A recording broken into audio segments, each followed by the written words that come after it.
Hey guys, this is Chris Metzler, one of the programmers for SF Indie Fest. As you all know, they've kind of attended the festival in the past. For the last 28 years, we've been bringing some of the wildest, weirdest, and kind of cool independent films around the world to here in San Francisco. And all that collides together in the really great documentary you just saw, Video Dreams. And lucky enough, we have Thomas and Tim here. Welcome, guys.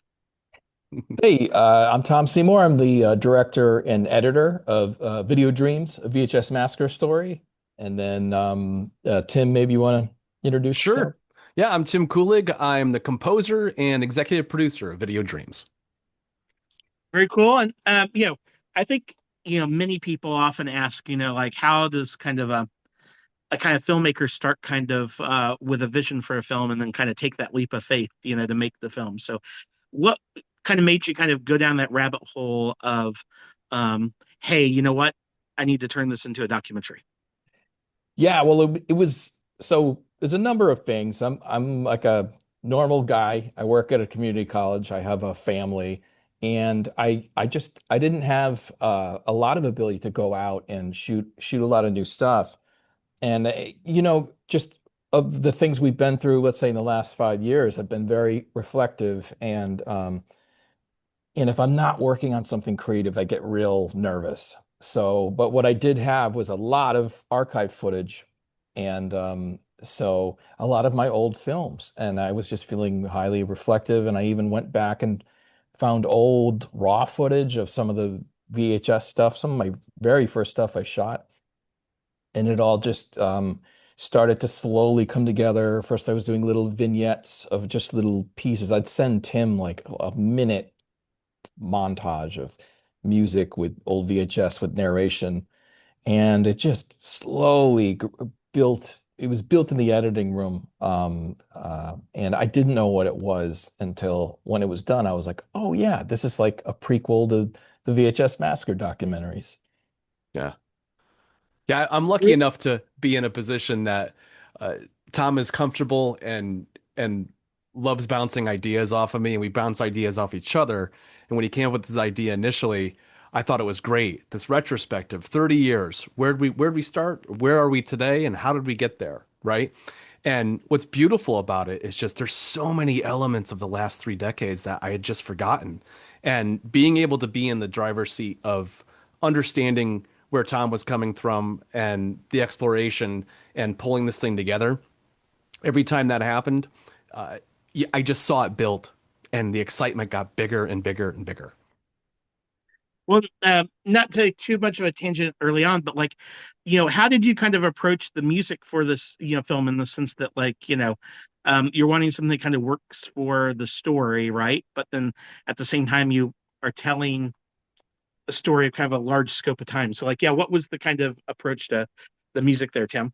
So what's interesting about that is that I'm a royalty-free music composer, and I have a catalog of about 1,000 tracks spanning 30 to 40 genres of music. So pretty much any part of this journey has some element of some genre of my music. So I kind of have a catalog already in place. But what else happens also is that while we're going through the editing process and Tom sending me various clips and things, he'll get an idea and he'll be like, I really want to do some synth wave here, or throw me some retro, something like lo-fi, something just really kind of chill or whatever, and any number of kinds of tracks. And because I do such a high volume of production, it was just inspiration for me. So honestly, I have to thank Tom. He's the one that keeps me producing music and keeps me making things. So Well, it's a delight to like, yeah, Tim's got 1,000 songs, 1,000 exactly, I think. And it's always I mean, you know, just as an editor, Chris, I know you're a director. Did you edit your stuff too? Do you edit your stuff? I've edited before. In more recent years, I haven't edited so much just because of the patience that it takes, Yeah. sometimes. Yeah. But definitely, it's kind of a fun part of the process. So for me, it's always a delight to pull songs from Tim's catalog and just place them. It helps me edit. A lot of people work like that where the song will help you polish things in a certain way. It's really It's a really nice relationship between the music and the cut, you know. Yeah, most definitely.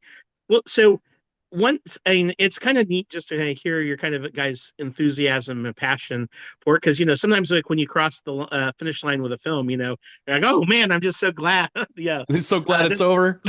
Yeah, Right. yeah. Yeah. Well, the what tech. you like, oh, sorry.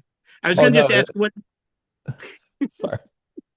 Well, the technology is getting better, so things are a little faster. So like my last film, I think it was a 20-hour render to do a 4K Apple ProRes render. And then this time I have a Mac Mini. I don't have anything super powerful. I think it was like 5 or 6 hours. So it is getting less frustrating. I'll say that as technology evolves. most definitely. And so as you kind of started kind of digging in and kind of going, kind of shaping the film, what were things that kind of most surprised you that, once you started digging in, you're like, I can't believe this is where the story's going or what I'm feeling or, thematically, this is how things are kind of coming together.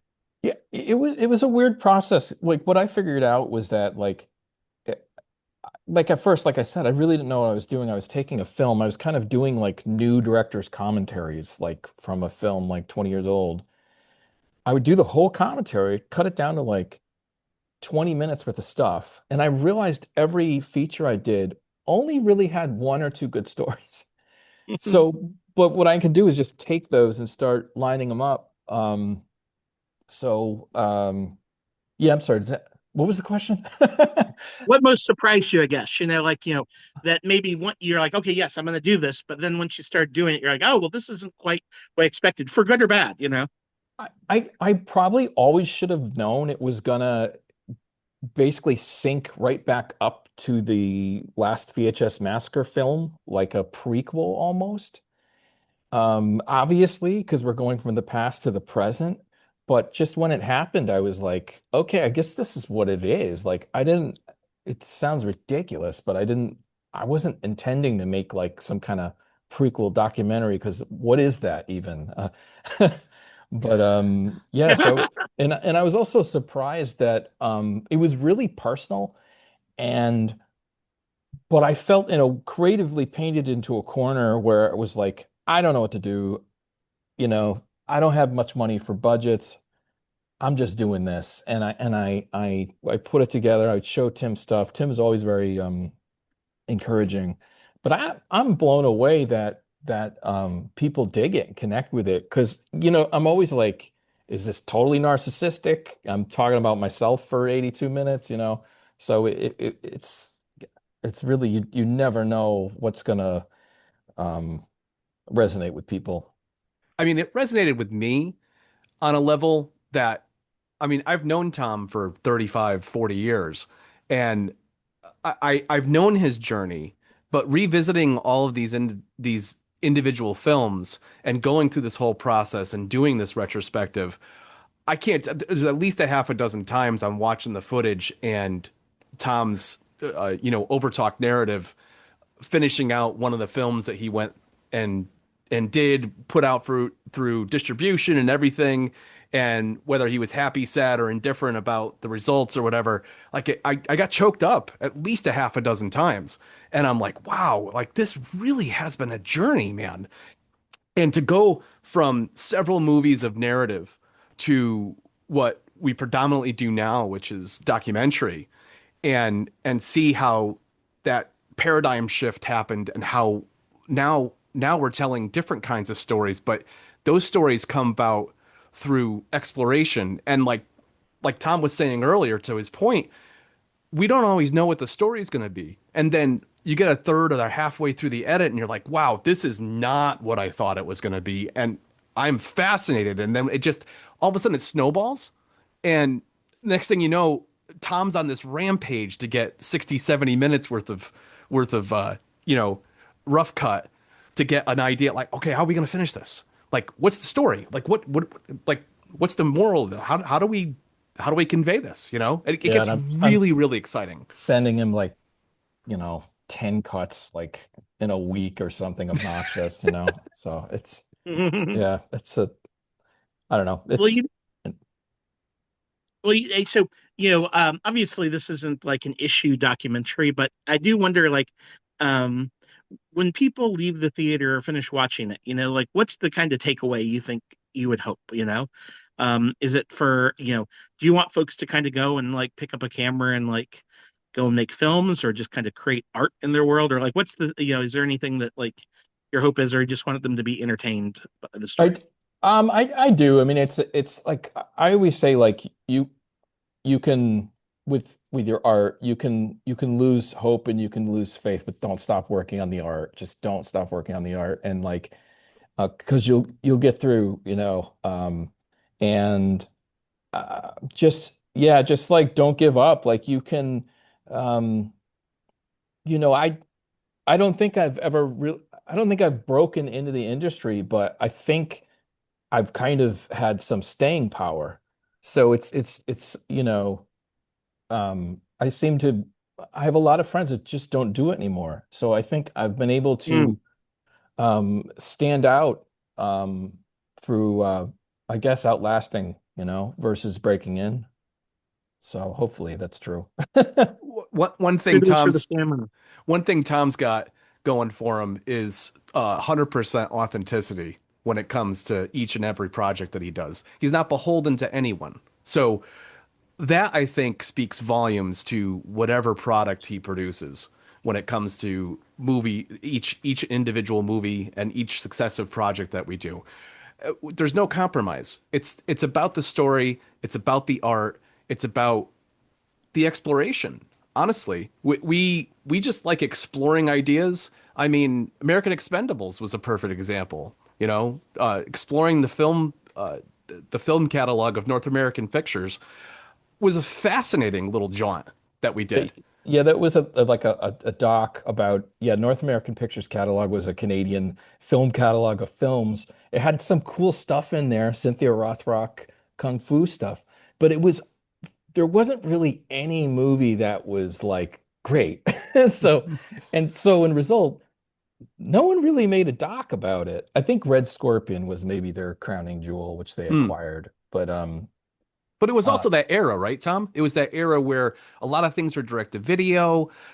People were competing with, mainstream people like Van Damme and all these yeah. other kung fu stuff from like Yeah, the 80s yes. and 90s, right? So yeah, the doc was framed, and it's free streaming on Tubi if anyone's interested. Or there's a Vinegar Syndrome Blu-ray. Anyway, Yeah, uh, yeah. but it really was exploring the obsession with martial arts and the direct-to-video era. So you had all these cool martial arts action stars like Billy Blanks and like Cynthia Rothrock and stuff like that. And so anyway, that was like, and so that was like a it was a feature barely. I think it was like 62 minutes, but so we'll go down these rabbit holes. And so but I'm kind of amazed that anyone's interested. Like people seem to be responding more to the docs than the narrative films. Oh, I guess maybe it's that authenticity and genuineness, that kind of breaks through, or at least maybe what we need in our lives at the moment. Um, well, thanks again, guys, for sharing Video Dreams with us at SF Indie Fest. What's the best way for people to kind of continue to follow your guys' work and also help kind of spread the word about the film? Oh, for me, it's vhsmassacre.com. And then I'm on most social media, YouTube, Instagram, TikTok. And Tim and I do podcasts together and stuff like that. Yeah. What about you, Tim? Yeah, so my to get my music and to connect to all my socials, it's literally just timkulig.com. That's TIMKULIG.com. And it links to all the socials. And again, podcast, everything that I do with Tom, we're all kind of interspersed with all our things. So Real Very quick, cool. Well, thanks again, guys. Yeah, I Tom. just wanted to add that Plagues and Pleasures is an amazing documentary. I watched that and I thought it was so good. Fantastic stuff. I know that was one of your earlier films, but I watched it recently and it's awesome. Yeah. Okay, cool. Thank you. It was definitely a fun journey to be on. That screened at SF Doc Fest back in 2004, so like 21 years, Wow. 22 years ago. wow. Wow. It was great. Thanks again, guys. Thank you. Thank you.